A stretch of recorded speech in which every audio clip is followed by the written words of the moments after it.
Hey, everybody, Off the Mic Sports Network here. Another edition of Off the Top Rope. We have some news, everybody. I'm looking around. I'm going to give AEW credit. Everybody thinks I hate AEW, and by the time of this video, you'll think, Mike, you found a way to hate on him. AEW drew its best rating in a year. 736,000 people watched it. If it would have been a normal 2-hour broadcast, they would have been at 763. So credit to AEW, man. They came through with a big show, even though not a lot on this show meant anything, but it was a special event, a very unique venue, very unique feel. Solid wrestling. Particularly the Mystico MJF match really stood out to me. Mercedes wins her 75th championship, which, I think maybe that could have been some people like Mercedes on television wrestling. She does draw to a little bit of a degree, but not nearly as much as she thinks she does. But okay, so first and foremost, let me get this out of the way. Second time this year they've beaten NXT, and this time they boat raced them. NXT finished way below them, like 70,000 below them. This is how it should be. This is how it should be on a regular basis. Why can't AEW? My whole thing with this whole situation, and I'll get to why this is frustrating to me, and some people are just going to think I get generally mad, but why can't they consistently be finishing in 750, 800,000 viewers? They've been struggling to get past 600, 650,000 and beating NXT on a regular basis. NXT is probably a better constructed show, but I saw so many people on the internet saying, man, it's great when you have like just normal wrestling and no video packages. That's not what happened here. What happened here is it was a special event with the first time they had gone to Mexico, Lucha Libre. If you guys haven't been paying attention, even like AAA, that whole Worlds Collide event, that broke YouTube records for WWE. There is a push for Lucha Libre, and there is a push for Mexican-style wrestling in the mainstream. And this, for a 1-week event, this was a great idea. I would have personally done it when you didn't have to disrupt a bunch of storylines to do it. But hey, it rated well, so I can't fault them for that decision. But again, my whole thing with AEW fans, and you guys can take this as criticism, or you can just take this however the fuck you want. My whole thing is, what are you guys going to do next week to sustain the momentum? Is this sustainable?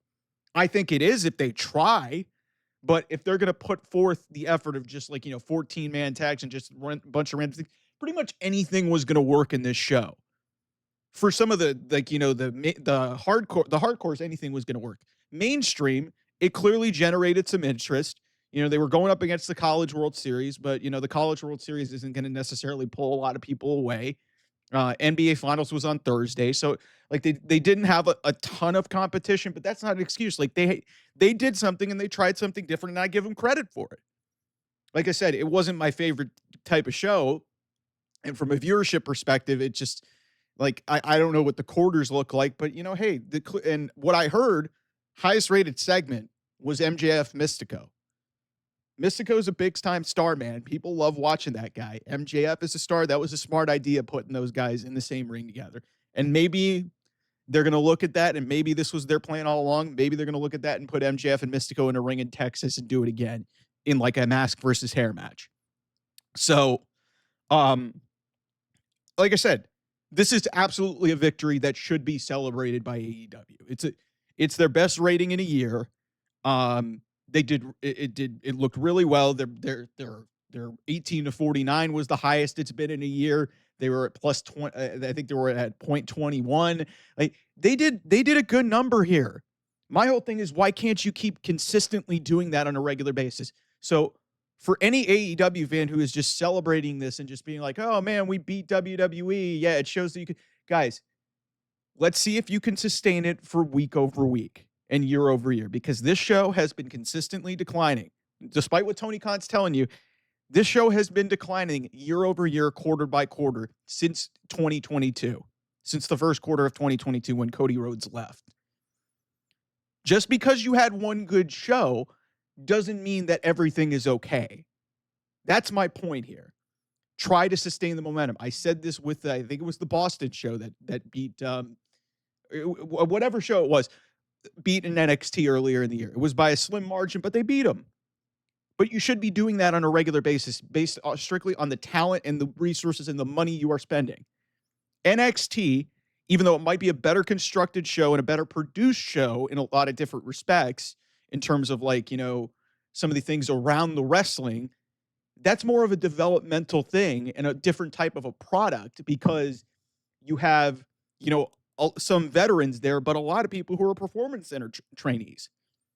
Regardless of what you think about that, AEW should be beating NXT on a weekly basis, whether they're on the same night or not. They're still going to be connected with each other. They both debuted in their time slot. They went head to head on Wednesday, and then one of them moved off to Tuesday, and one stayed on Wednesday. This is just the reality of the way that this whole thing is being graded upon.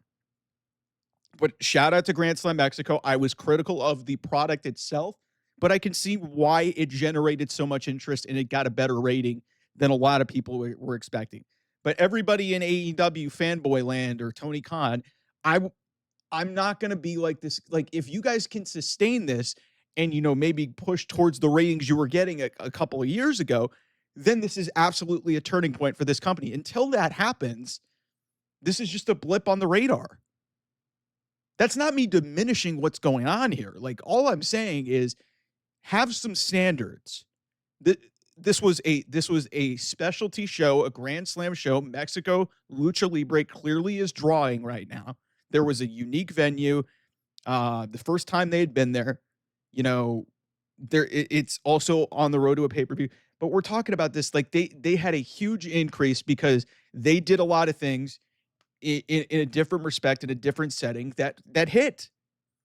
But I'll have to wait until next week to see if any of this was really sustainable. Because if they go back to where they were, that tells me that this was a product of the fact that it was Grand Slam Mexico, and anything that they would have done on that show was going to connect and was going to draw people. But I mean, another theory that I might have, maybe some of those Max viewers, or if they're maybe some of those people who were watching on Max actually showed up and were watching on cable. I don't know. There's a lot of things that could have happened. And let me be clear, I am very happy for AEW. The one thing I don't want them to do is, for the one reason why I fear for this is that they're going to settle on this and they're going to be happy about this and they're going to just coast again. And everybody's just going to eat it up and nothing's going to change. There are still issues with this product. I already documented them. They're 3 weeks away from their biggest show of the year. It doesn't feel like it. Make consistent television for the next 3 weeks. Sustain your momentum. You'll get more people in the building. You'll get more people watching on television. And then, hey, you'll be back at the ratings you were at a couple years ago. That's what this should be about. You shouldn't be celebrating one rating. You should be trying to improve it, okay? That's all I'm saying. Anyway, thanks so much for watching. I'll see you guys. Bye-bye.